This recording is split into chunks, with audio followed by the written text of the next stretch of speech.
Good afternoon on what is a warm, bright, and sunny day. It is Monday, the 26th of August. Yes, summer bank holiday, and I'm in the reading nook with a nice hot cup of tea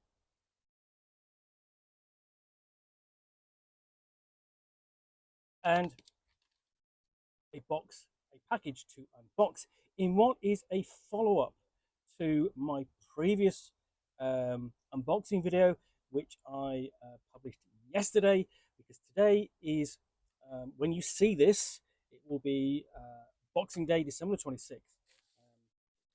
Yesterday, thanks to the kind generosity of my friend Lee Williams, I was able to unbox and chat about, to the best extent of my knowledge, the 1984 role playing game Ringworld. So, having done that, I wanted to follow it up with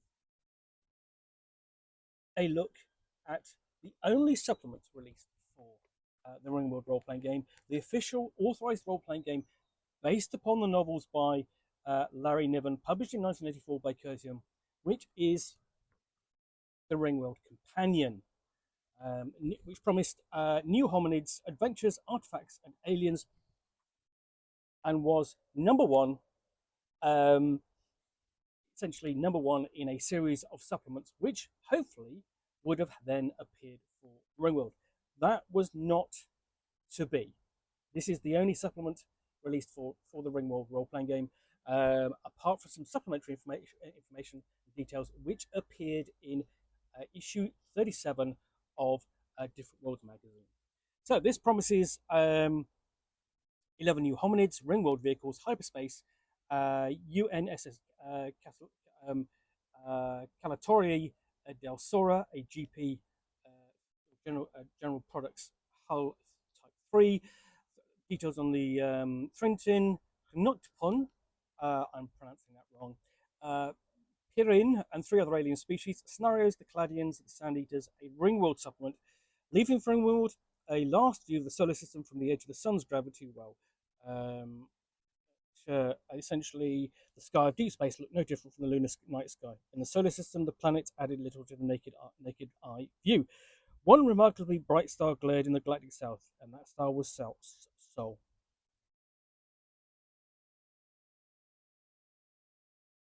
So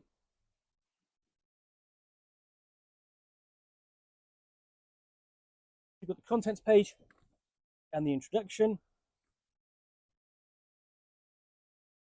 and a Ringworld schematic. Essentially, this you've got the Ringworld itself. Then you've got the black squares which provide the day-night cycle as they revolve inside the Ringworld's radius, and then you have details of the various hominids, extra ones detailed for this supplement, which includes the boat people. You've got a diagram of the evolution of selected species on the Ringworld. And others include the eaters, forest fishers, grazers, hill people, and more. And there we've got night hunters and an image of a night hunter.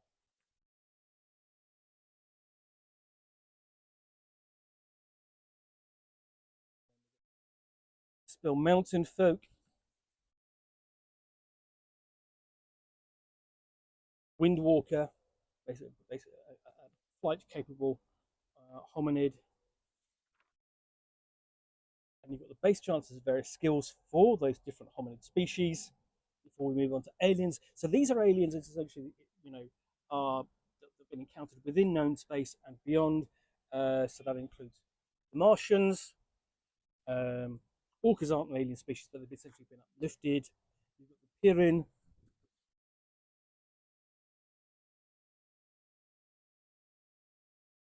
and then the Thrintin or slavers. They're the one who leave the stasis boxes everywhere, as noted in the Slaver Box episode, I think, of Star Trek the Animated Series, which is this episode which introduced the Gazinti into Star Trek canon. And then you've got the Knutipin. There we go. It's a pain in the ass to pronounce, but there we go. Ringworld animals, more of those to be encountered.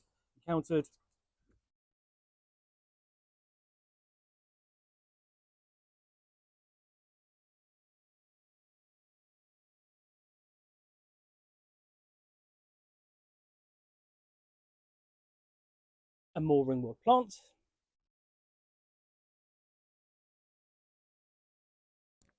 In the middle, you've got the Ringworld character sheet,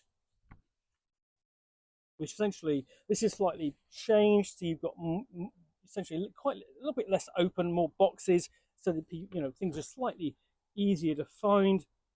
And then we have human space technical items as well as a Ringworld errata. Surprisingly short errata. You've got human space technological items of various kinds. And then locations of what, for example, here, a map of a particular location on the Ringworld, the Great Oval Ocean. And then the Calatore de Sorare is a details of a General Products Hull #3 spaceship. Complete with deck plans and cross sections.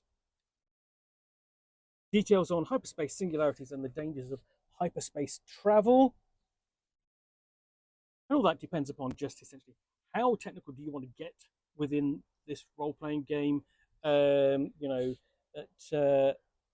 is it going to affect the story primarily? Hyperspace boundaries for selected known space stars. So those tables.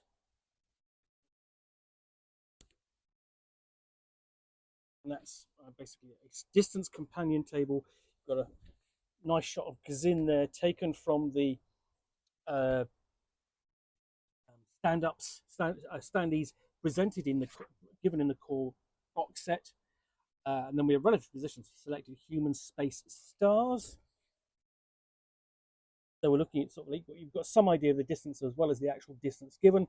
Then we move on to Ringworld vehicles.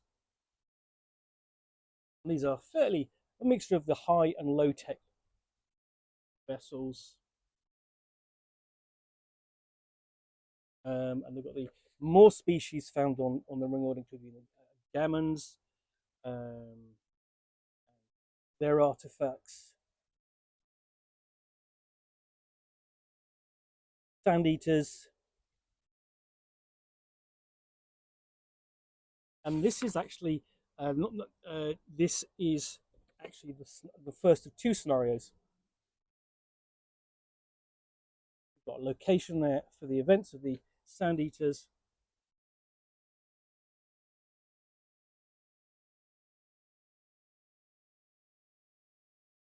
Looking very much like a scenario of the time from Chaosium, looking very much like scenarios for things like the Borderlands box set from Chaosium. And then they've got the Caladians, which is the second scenario in the Ringworld Companion.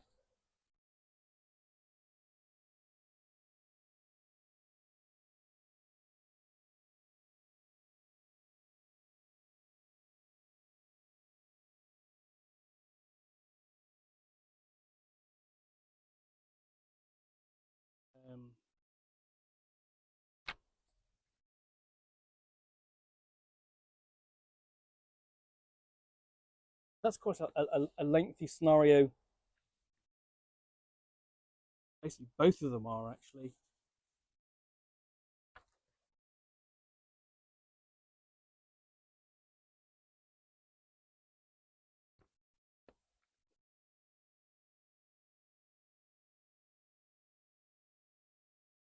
And more like a player map, something that the players can get hold of.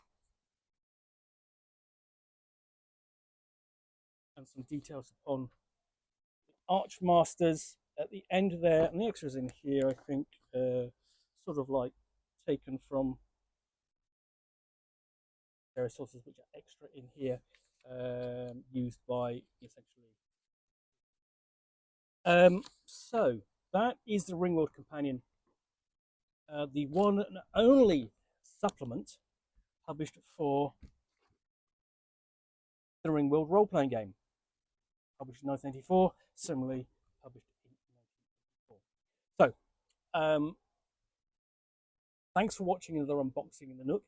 I've waited a very long time to be able to do an unboxing and actually talk about this and actually review it. I hope you've enjoyed this. If you did, then please do add your comments or feedback down below. Always enjoy those. And penultimately, if you want to be alerted to more unboxings in the Nook, where you'll see me out here, typically with a box, but in this case with a package to my friend Lee, from which I will extract a book or game or role-playing supplement, or in this case, the one and only supplement for a very much out of print role-playing game from 1984, and chat about it to the best extent of my knowledge for roughly 10 minutes or so, all of course accompanied by a nice hot cup of tea, then please do click on the subscribe button down below. Lastly, of course, I will be back with another unboxing in the Nook tomorrow. But lastly, I want to thank my friend Lee for lending me both this, the Ringworld Companion, and Ringworld itself, without which I would not be able to do these unboxings. I really appreciate the time he's let me have them, and devote essentially my attention to them. I've got to get these back to him. So by the time you see this, they will be back in his possession. In the meantime, thanks again, Lee, and thanks again for watching another unboxing. Bye for now.